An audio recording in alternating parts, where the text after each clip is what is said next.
What's up? What's up? Welcome to Air Jordan. I'm Edward, and I'm bringing you a podcast where we talk about the top 10 most iconic NBA players of the 21st century. We're talking LeBron. We're talking Stephen Curry. For this first episode, we're talking defensive beast Dikembe Mutombo. Allow me to introduce myself. I'm Edward, and I grew up playing basketball. I played, I coached, and I loved watching the NBA. So I'm excited to bring you this podcast. Without further ado, let's jump in. Now, Dikembe Mutombo, I will admit, you could make the case that he shouldn't be on this list because most of his prime was in the 90s. But, rules schmools. Honestly, I said that it has to be players whose primes were in the 2000s. He made the finals twice in the 2000s. So for me, that's enough. And for me, he counts. So because of that, I wanted to include him on this list. You might also be questioning why Dikembe Mutombo, of all people, is on a list of top 10 most iconic players. You wouldn't expect a player with his skill set to be in that type of list. Wasn't known for his scoring. He wasn't known for playmaking. He wasn't known for anything like that. Well, he was a pretty good scorer. What he was known for was his paint defense. All of the blocks that he got, all of his iconic moments that he's had guarding the paint, that is what he's known for. And that is why he's on this list. To me, it would not be right to talk about the top 10 most iconic players of the 2000s without mentioning him. Even if he's not in the top 10, if he's an honorable mention, it just wouldn't be right to not include him. So I had to put him on this list. I watched a highlight reel of his top 10 plays, and it was all blocks, actually. You wouldn't expect that type of player, again, to be on this list, but, just the way he dominated the paint made me want to put him on here. He's second on the all-time blocks list behind Hakeem Olajuwon. Now, of course, I didn't start tracking blocks for the first, I don't know how many years of the NBA, but guys like Bill Russell probably would have been on the list, but they didn't track blocks back then. But still, he has 3,289 blocks. To put Hakeem's dominance into perspective, he's like 500-something blocks behind Hakeem, who's in first place. Hakeem obviously, played in the 90s. That was his prime, making the finals and winning them twice in the 90s, so he's obviously not going to be on this list, but that just puts Hakeem's dominance into perspective, and of course, offensively, he was a beast as well. The crazy thing is, if you look at my all-time NBA list, he wouldn't even be on it, but I digress. Back to the man of the hour, Dikembe Mutombo. He's a beast down low, just the definition of a beast. He's not the type of player who would be a number one on a championship team. He's the type of player who could come in as a number 2 or number 3, hold the 4 down under the basket, and dominate the paint. Once all the centers from the 90s were out of their prime, like David Robinson, Hakeem Olajuwon, Patrick Ewing, all of those guys, you could make the case that Dikembe was one of the best centers in the league. Obviously, Shaq was probably the best center in the league, but there weren't too many other centers you could put up there. A lot of the people you could consider were more power forwards than centers, like Duncan and Dirk and Garnett, but the best true center, other than Shaq, may very well have been Dikembe Mutombo at the time. Now, Dikembe, the first time he made the finals with the Sixers, Shaq obviously was the one who took him down. It was Shaq and Kobe in the Lakers, so he met his match there. But that just shows you what it took to take him down once he got a solid team around him. Was perhaps the only center in the league at the time who was better than him, which just shows you how dominant he was in the paint. Like I said, his prime was mainly during the Jordan days. He was Defensive Player of the Year 4 times. He led the league in blocks 3 times between 1993 and 1996, when Hakeem and David Robinson were still dominating. He made the All-NBA second team once and the third team twice, and he also made the All-Rookie team in 1992. He was instantly named to the All-Star game, his first of 8. Now, in the All-Rookie team, of the 5 players who made the All-Rookie first team, I believe he was the only one who actually became a Hall of Famer. So, a lot of the other rookies on that list didn't really have as good careers as their rookie seasons would have suggested, but Dikembe did. He lived up to the hype.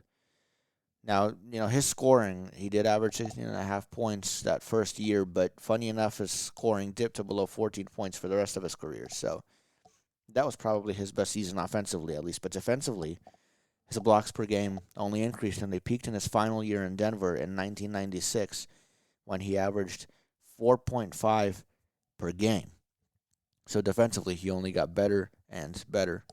Now, Dikembe, drafted by the Nuggets, played for the Nuggets for a few years, but from 1996 to 2001, he played for the Atlanta Hawks, where he continued to forge his identity as one of the greatest defenders of all time, probably. He won 3 Defensive Player of the Year awards down in Atlanta. That's probably where his defensive prime was from 1996 to 2001 before he went over to Philly. And that included two back-to-back Defensive Player of the Years in 1997 and 1998, by the way. 2 years in a row. And then his tenure in Atlanta came to an end when the Sixers traded for him in order to contend for a championship. They moved players like Theo Ratliff and Tony Kukoc, Tony Kukoc is a champion himself, winning 3 with Michael Jordan, obviously. The Sixers instantly made the finals in 2001 when they got Dikembe Mutombo. Of course, like I mentioned earlier, Dikembe is not the type of player you'd have as your number 1 option, and he wasn't. Allen Iverson was. He, of course, led the way. But Mutombo's 13.9 points, 13.7 rebounds, and 3.1 blocks gave them that lockdown defender they were missing down low. The 2 seasons before that, the Sixers fell to the Pacers in the second round, but got past them in the first round once Dikembe joined the team. The funny thing is the Pacers didn't necessarily beat the Sixers because they had an unstoppable big. I mean, yeah, Rick Smits was good, but he was inconsistent at best. He went off for 20-plus in some games, but in others he finished with just around like 5 points, so he wasn't like a dominant big or anything like that.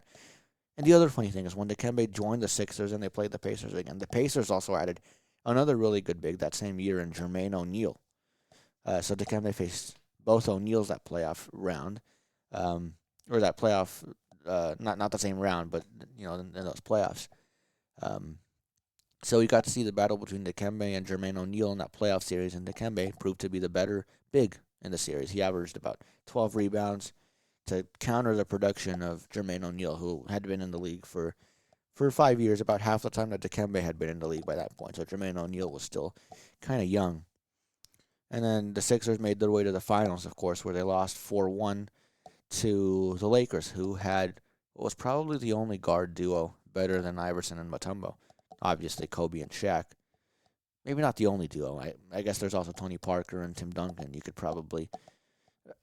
definitely put those ahead of Allen Iverson and Dikembe Mutombo. The 5 championships speak for themselves, but maybe the third best behind those two. But actually against the Lakers, I don't know if this was in the NBA Finals or not. There was a play where Kobe drove around his defender to the basket looking for a layup, but Dikembe met him there and blocked a shot. Might not seem that impressive on its own, but I don't think there's that many players in the league who could say that they blocked Kobe Bryant, the one and only. Rest in peace. And Dikembe Mutombo can say that he did that, which is fitting for the guy who, again, is second best on the all-time blocks list behind Hakeem. So after he left Philly, Dikembe bounced around to a couple different teams. He played for the Nets, he played for the Knicks, and then he joined the Rockets, where he played for 5 years, and then he eventually retired. He was out of his prime at that time. He was still decent, not as good offensively, but defensively, he was always good. He averaged about 2.8 blocks per game throughout his career. We'll get back to that a little bit later, but we got 5 years of Dikembe Mutombo playing in the Houston Rockets with Yao Ming. Now, obviously, Dikembe Mutombo is out of his prime, but that's just ridiculous to think about. You have the person with the second most blocks in his career playing alongside a 7'7" beast.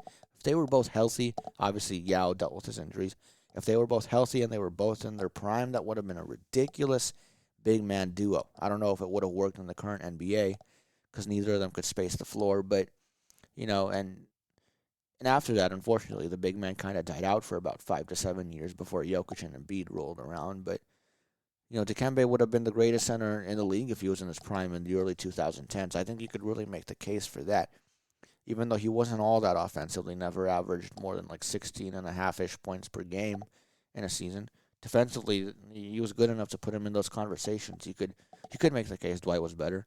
He led his team to the finals without someone like AI, but still, I think you got to put Dikembe in that conversation. And, is it a stretch to say Dikembe's legacy will live on forever?